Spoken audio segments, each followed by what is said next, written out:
Greetings, respected viewers. I'm George from Ireland, and here I am in front of the house where Dodie Smith spent much of her childhood and indeed her adulthood. So Dodie Smith is renowned for being the author of 101 Dalmatians. 101 Dalmatians.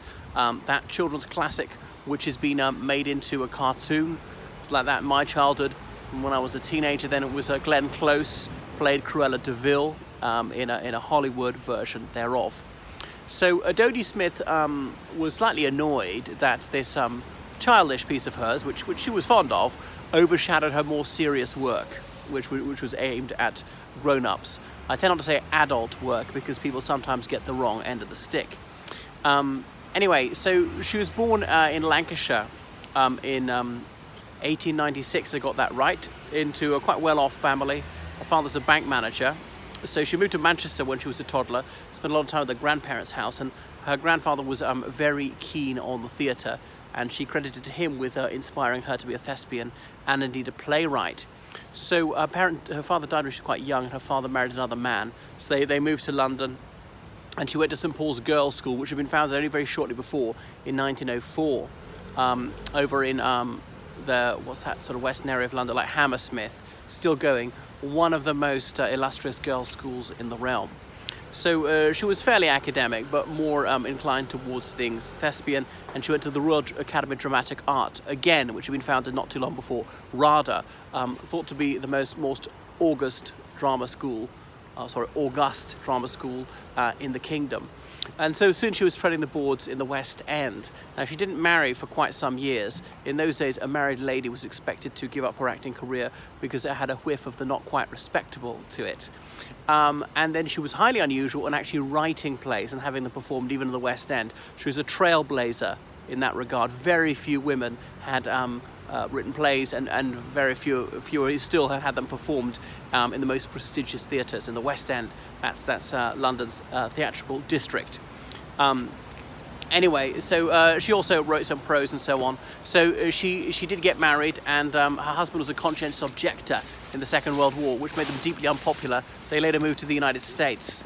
So she spent most of the Second World War into the late 1940s in the United States. She didn't fall foul of McCarthyism. She was not very political, despite having grown up in an era of such political ferment, having been, let's say, a young woman at the time of the First World War, and after the First World War, communism and fascism were on the rise as mass unemployment, and many people in the theatre were very open about their left-wing sympathies, but she was just politically, disengaged. And that was that, and she was having well-known plays put on long after the Second World War. So she lived to a very great age, I think 94, dying in 1990, but she retired to Essex by that time. And largely overlooked towards the end of her time. I Capture the Castle was one of her better-known plays, turned into a Hollywood film. So she directed as well as acted. So that's Dodie Smith, someone who's not remembered very much, perhaps as much as she ought to be. She said she was with a friend of hers when they saw some Dalmatian dogs. Dalmatians are what we now call the coast of Croatia. You know, those white dogs with all the black spots on them. And the 101 is because it seems like they would have 101 spots, obviously figuratively, not exactly 101, meaning an awful lot. And her friend said, wouldn't they make lovely coats? Because ladies used to wear fur coats a lot in those days. We didn't have such warm synthetic materials, and there was no anti-fur movement back at the time when she wrote this in, my goodness, I think it was about 1950. So that was the germ of the idea of the novel. From there it started to grow, saying, I can do this Cruella de Vil. Well, she's a bit Dickensian in her usage of names, doesn't leave a great deal of figuring out as to what we're meant to think of the character with a surname like that spells devil, who was expelled from school for drinking ink. My goodness, such behaviour. Well, and the rest is history. So please follow me on Twitter, Facebook, what's the other thing you can follow me on? Instagram. I don't actually post there very much. Thank you so much for your donations on Patreon and PayPal, which keep this channel alive. And but for that, well, you wouldn't see me again.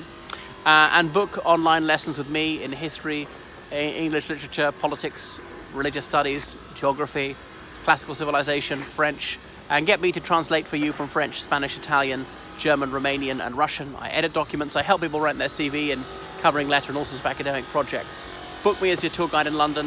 And thank you for sending donations to George Callahan 79 gmail.com. Goodbye.